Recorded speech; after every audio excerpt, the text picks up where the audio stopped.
Hi. എന്തായാലും ചെയ്യണമെന്ന് വിചാരിച്ചതായിരുന്നു 2025 വർഷത്തിന്റെ ഒരു ജേണി എന്ന് പറയുന്നത്. അപ്പോൾ എൻ്റെ സ്റ്റാർട്ടിങ് തന്നെ ഞാൻ ഡെലിവറി കഴിഞ്ഞിട്ട് ഏകദേശം 3-ാമത്തെ മാസത്തിലേക്ക് കടക്കുന്ന സമയത്താണ് നമ്മുടെ 2025 സ്റ്റാർട്ട് ചെയ്യുന്നത്. എന്ന് വെച്ചാൽ എൻ്റെ പോസ്റ്റ്പാർട്ടം ഡേയ്സ് തന്നെയായിരുന്നു. സത്യം പറഞ്ഞാൽ ഒരുപാട് ചേഞ്ചസ് ഉണ്ടായിട്ടുണ്ട്, physically, mentally, emotionally and the person തന്നെ മാറിപ്പോയ രീതിയിൽ എല്ലാ രീതിയിലും ചേഞ്ച് ആയ ഒരു വർഷം തന്നെയായിരുന്നു 2025 എന്ന് പറഞ്ഞിട്ടുണ്ടെങ്കിൽ.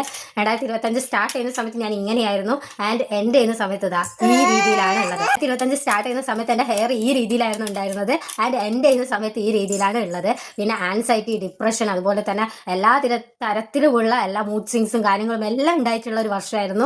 ആൻഡ് ഒരു ബേബി നമുക്ക് ഫസ്റ്റ് എക്സ്പീരിയൻസ് ആണ്. അപ്പോൾ ആ കുട്ടീനെ എങ്ങനെ വളർത്തിയെടുക്കണം എന്നുള്ള രീതിയിലുള്ള എല്ലാ ബുദ്ധിമുട്ടുകളും ഉണ്ടായിരുന്നു. ഉറക്കമൊഴിച്ചിലുണ്ടായിരുന്നു.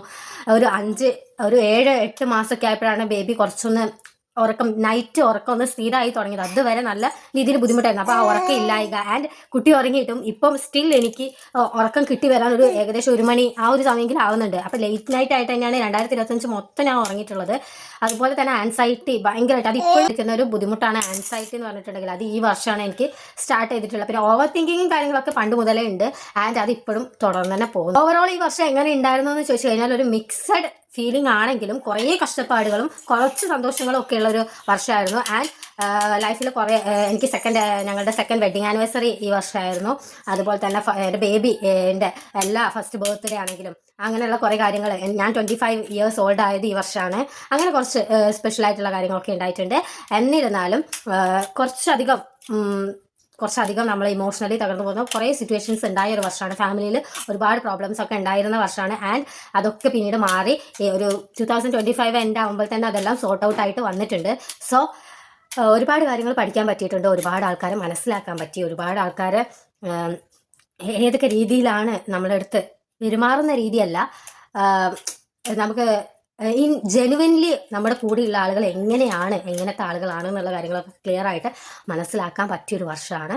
അപ്പം ഇങ്ങനെയൊന്നും പോരാ. ഞാൻ കരിയർ വൈസ് എനിക്ക് ഒരു തരത്തിലും ഒന്നും ചെയ്യാനായിട്ട് പറ്റിയിട്ടുണ്ടായിരുന്നില്ല 2025. പക്ഷേ എനിക്ക് ഹോപ്പ്ഫുള്ളി എനിക്ക് 2026 എനിക്ക് നല്ല രീതിയിൽ എനിക്ക് വർക്ക് ചെയ്യണമെന്ന് ആഗ്രഹമുള്ളൊരു വർഷമാണ്. ആൻഡ് 2025 ഈ വർഷം എന്ന് പറഞ്ഞാൽ ഭയങ്കര ഒട്ടും സന്തോഷമില്ലാത്ത വർഷം എന്നല്ല ഞാൻ പറയുന്നത്. പക്ഷെ ഈ വർഷത്തെ പറ്റി ഓർത്തെടുക്കുമ്പോൾ പെട്ടെന്ന് ഓർമ്മ വരുന്നത് കുറേ കഷ്ടപ്പാടും സങ്കടങ്ങളും കാര്യങ്ങളൊക്കെയാണ്. അത്ര ഇഷ്ടപ്പെട്ട വർഷമാണോ ചോദിച്ചാൽ ഒരിക്കലും അല്ല, അത്ര ഇഷ്ടപ്പെട്ട വർഷങ്ങളൊന്നുമല്ല. സ്പെഷ്യൽ മൊമെൻറ്റ് എന്ന് പറഞ്ഞാൽ എൻ്റെ ഭാവിയായിട്ടുള്ള കുറേ സ്വീറ്റ് ആയിട്ടുള്ള കുറച്ച് മൊമെൻറ്റ്സും കാര്യങ്ങളും, പിന്നെ അവളുടെ ഫസ്റ്റ് ബർത്ത്ഡേ ഭയങ്കര സ്പെഷ്യലാണ്. അത് ഈ 2025 ഉണ്ടായിട്ടുള്ളത്.